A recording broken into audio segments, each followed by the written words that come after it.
Hello, this is Dave Lee Travis welcoming you to another edition of the Top 10 Auto Show. This week, the chart looks at the best-selling cars of all categories throughout the year of 2001 in the United Kingdom. That's right, this week we're not using subjectivity or expert opinion. The chart's compiled by pure sales figures. These are the numbers of cars that you've bought during 2001 with data supplied by the Society of Motor Manufacturers and Traders.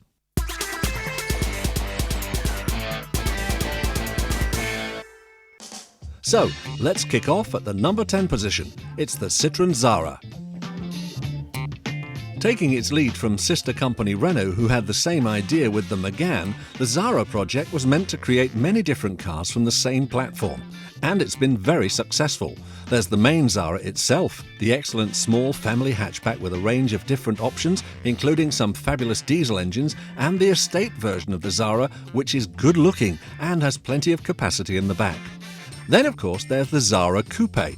Not as astonishing as many coupe versions of hatchbacks or saloons, but nevertheless a smart little car with plenty going for it. Then, of course, there's the Xsara Picasso, a stylish 5-seater MPV that looks like an egg, with neat little futuristic touches like the digital display.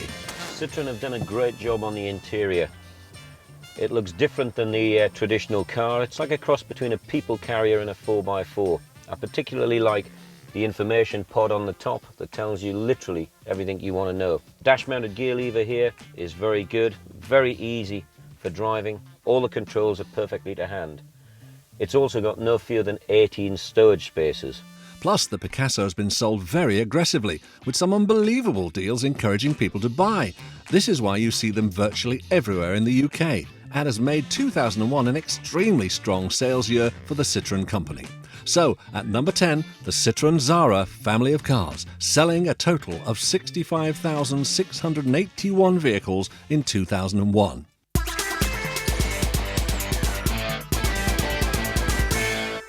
At number 9, it's our only entry from a German company, and it's a Volkswagen. The highly successful Golf has gone from strength to strength, and this model is seen as the benchmark for cars of this class. Not only is it excellent to own, highly practical, and with a solid feel with refinement that's difficult to find in many other cars, the Volkswagen Golf remains high in demand and keeps resale values high as well. Inside, it's very Germanic. The seats are comfortable, but they're sporty and hip-hugging. The dash is very well laid out, uncluttered, and certainly not gaudy. And the finish, well, it's exactly what you'd expect from VW. But my favourite bit are the blue lights that illuminate the dials when it gets dark. This is a great, if somewhat noisy car to travel smoothly and sedately round town in. But put your foot down and it'll respond quite eagerly. Get it out onto the country roads, work your way through the notchy 6-speed gearbox, and you're going to be having a lot of fun. With the replacement model of the Golf still a while away, this current Mark V has still got loads of life in it yet. It's got heavier over the years, which hasn't pleased the true sporty enthusiast, but they will still be driving the old model GTI anyway, won't they? Congratulations to Volkswagen for selling 67,099 Golfs in the UK in the year 2001.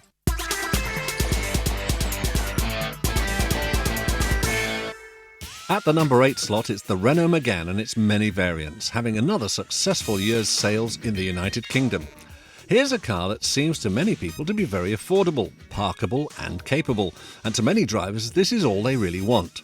The true motoring enthusiast may turn up their noses over various details and niggles, but the fact remains that the Renault Megane series has been very well designed for the market it was aimed at.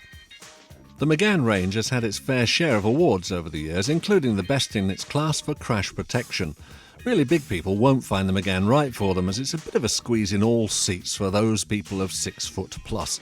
But for everyone else, the seating's very comfortable, and the Megane is good for short and long haul use.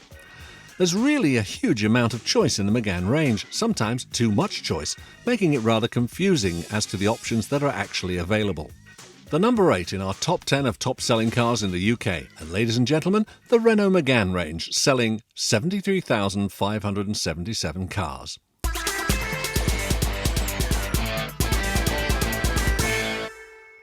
At number 7, it's another French company who are up to take a bow.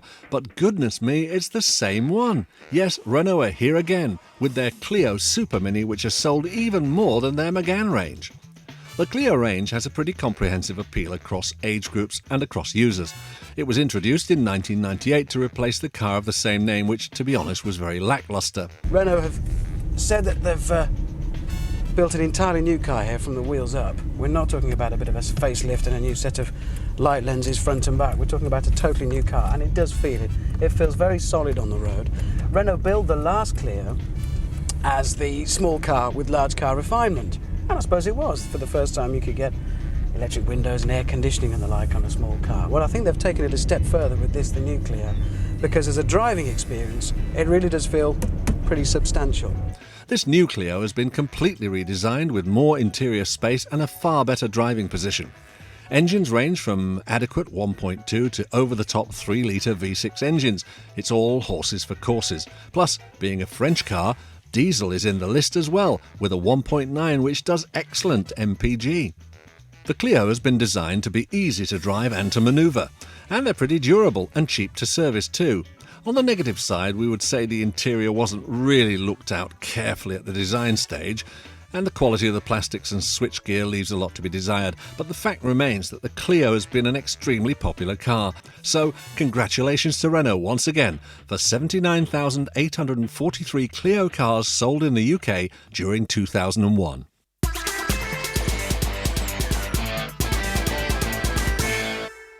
We're now up to number 6, and this time it's Ford. Ford are featured 2 more times in this chart. Can you guess what they are, boys and girls? Anyway, the Mondeo has been an enormous smash for Ford. Designed first of all as a world car, this hasn't really happened. This is mainly because the American side of Ford wanted to make their own changes to create the Contour, which sort of negates the idea of having any kind of world car. Well, the Mondeo has been tremendously successful in Europe, and this, the latest incarnation, takes the benchmark family car up to a new high level. Ford say this is their first virtual reality car.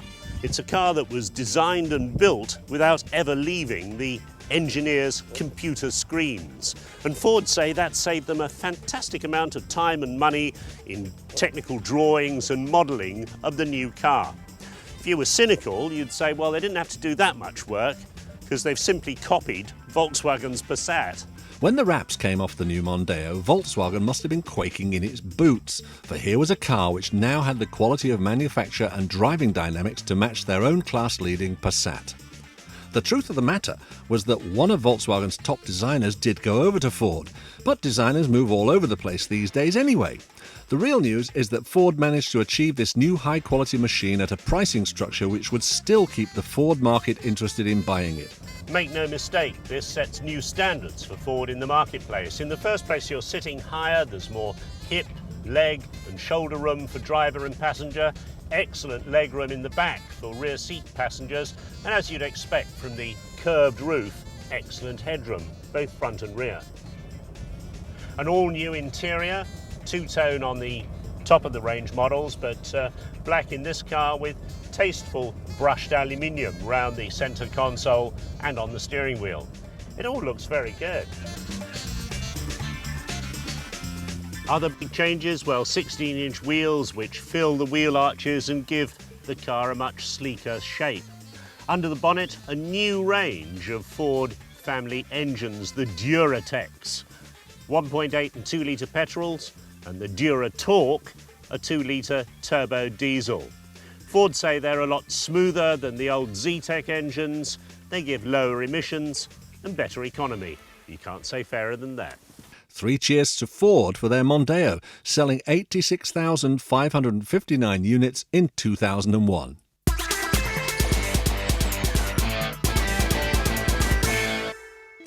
And at number 5, it's the first of 2 Vauxhalls in our chart. It's strange that even though quite a few automotive journalists seem to have it in for Vauxhall, the public don't seem to notice and buy them anyway. It's true. The Vectra is not in our top 10 at all, but the Corsa, the little cute super mini from our friends at Luton, is bang on here at number 5 slot.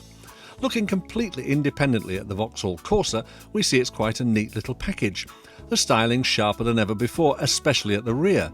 Inside, the space may not be huge, but for this class of car, it's what people expect. It's that clever use of space that makes it really quite an innovative little car. It's light, bright and open and feels more like a mini MPV than a city car. Considering it's a car that I've never associated with high tech, it's a surprise to find the Corsa boasting the most sophisticated gearbox of the three, the Easytronic. Basically, it's another of these systems you slide the gear lever across into A for automatic, and it's an automatic. Or you can slide it, knock it across once, and you can move it plus or minus, it'll change up and down the gears. Honest opinion? Total waste of time! The automatic gearbox isn't particularly smooth. You'll get bored of going, ooh, first, ooh, second, ooh, first. You're not really changing gear, it's just a switch on an automatic gearbox. Sorry, Vauxhall, can't see the point. Stick to an automatic or a manual, one or the other. And then there's this interior. Tarte de boudoir, I think is the best way to call it. If you like things flash, you'll love it. If you're a fan of subtlety, or dare I say it, quality, you won't. The plastics are mismatched, there's about 15 shades of grey in here. There's more textures than can possibly be necessary. And I'm sorry, this car is only a few thousand miles old and already it's showing signs of wear and scratches. Put another 40,000 miles on this and it will be a sack of spanners. So congratulations to Vauxhall for the first of their entries in our top 10, selling 93,792 Corsa models in 2001. That's all for part 1. Join us in part 2 when we'll be running down the top selling cars in the United Kingdom in the year 2001.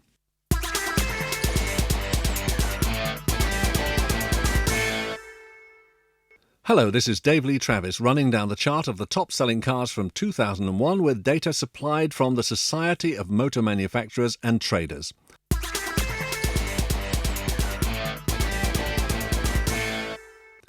And now in the number 4 position, it's back to France, but this time it's Peugeot who are there with their 206 model.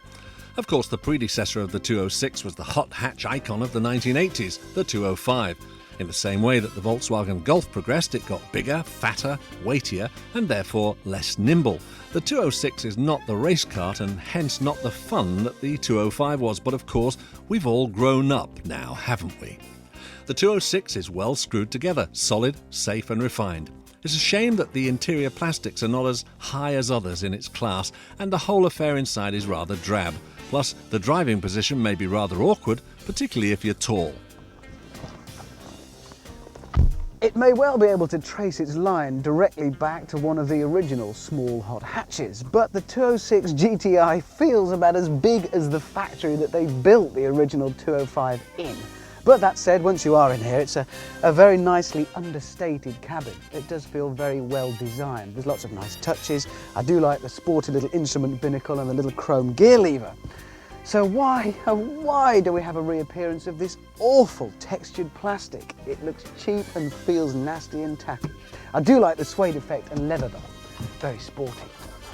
The engines range from a 1.1 petrol through to a 1.9 diesel, and all are fairly brisk at doing the job in hand. This is a good-looking car, and it'll keep looking modern for many years to come. Plus, it's a practical machine with good legroom and a reasonable amount of luggage space. No wonder last year in the United Kingdom, 97,887 people parted with their hard-earned cash to buy a Peugeot 206. The 206, number 4 in our top 10 of best sellers.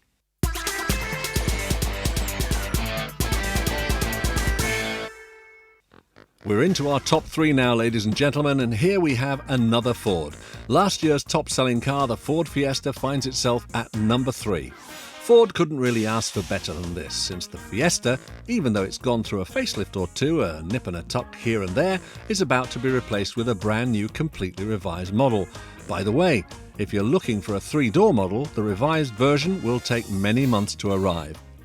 The Fiesta has been used as the base model for both the car and the agile and sporty Puma, so it's no wonder the Fiesta itself is still pretty fun on the road.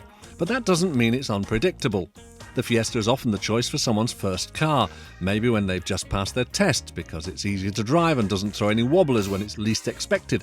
Plus, of course, the Fiesta is not just affordable to buy, but affordable to insure and service as well. It's very well put together and very well built, with a look of the Puma inside, but just doesn't have the je ne sais quoi and the style of the Renault Clio interior. There's also the option of head and chest side airbags, which is apparently a first for a car of this size. One thing it doesn't have, which is very annoying, is a switch inside the car to open the boot. You always have to use the key, and that really gets on your nerves.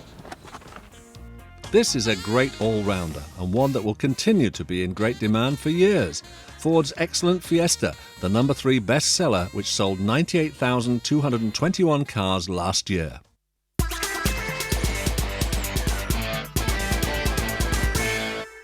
At the number 2 position, it's another Vauxhall. The Astra is another car that's been around for ages. Of course, as time's gone on, the Astra has been revised heavily.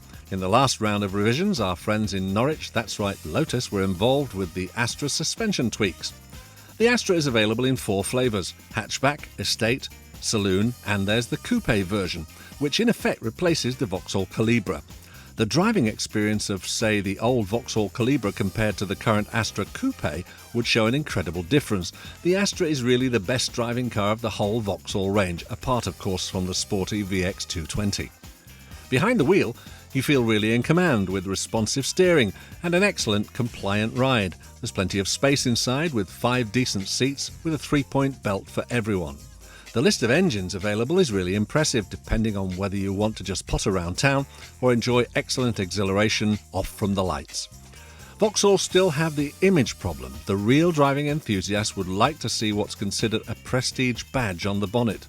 But for people who just want to have a good value car that will give sensible running costs and is well put together, the Astra is a very sensible proposition.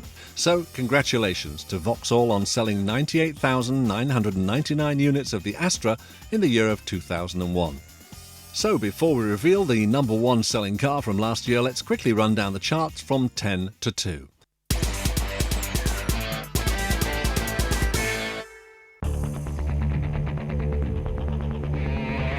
At number 10 is the car that no one can spell, the Citroen Xsara.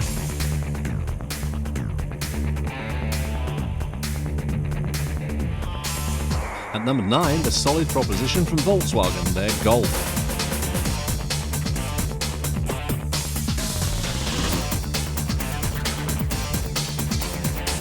At number 8, the Megane family of cars from Renault.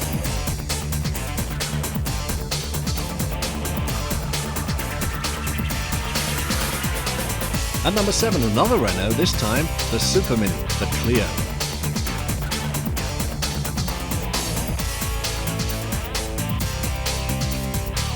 At number 6, the first of the Fords, the world-beating world car Mondeo.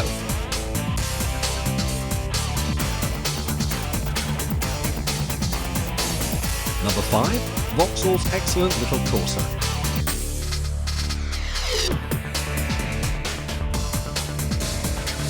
Number 4 sees yet another French car, the Peugeot 206.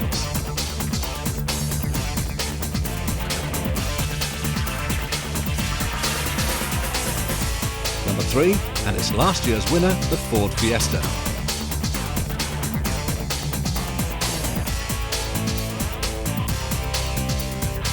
And at number 2, the various incarnations of the Vauxhall Astra.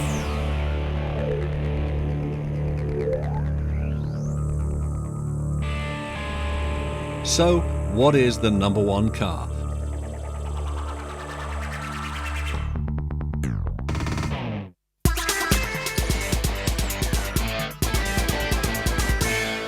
Which model has sold 137,074 units in 2001? Yes, of course, the Ford Focus is the winner of our chart, and yet another winner from the Blue Oval team.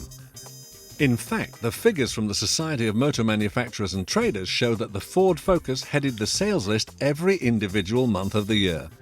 These figures and the support of the British public behind this car is a right slap in the face of the critics who savaged the Focus when it was first launched because of its bizarre new age styling. Now, Whether or not you like the exterior is going to be the deciding factor in whether you like the interior, because it's quite obvious that Ford's outside body designers and inside designers all sit next to one another in the canteen, because they've got together and brought just about every styling design cue from the outside inside. Personally, I don't like it. I think it's trying too hard. There's lines and slashes and curves and ovals everywhere, but in its defence, it works. Everything falls to hand. So ergonomically, top marks. Style-wise, you'll love it or hate it.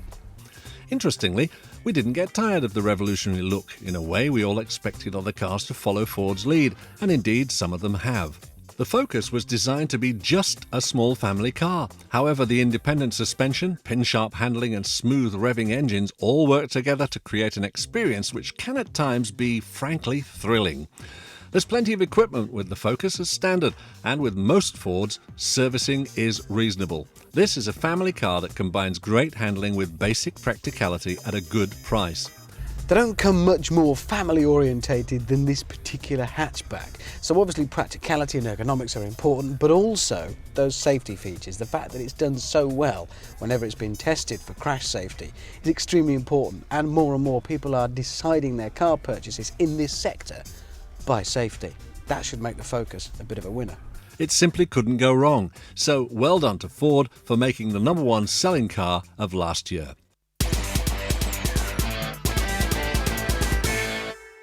This show is the last of the series, and as well as being fascinating to see the top 10s as voted by experts and the sales chart tonight, it shows how amazingly competitive the car world has become, and how it's a continuous cycle of improvements to create better and better machines for us, the public, at even more competitive prices. Here's to the future, and to next year's chart. This is Dave Lee Travis saying thanks for watching and goodbye.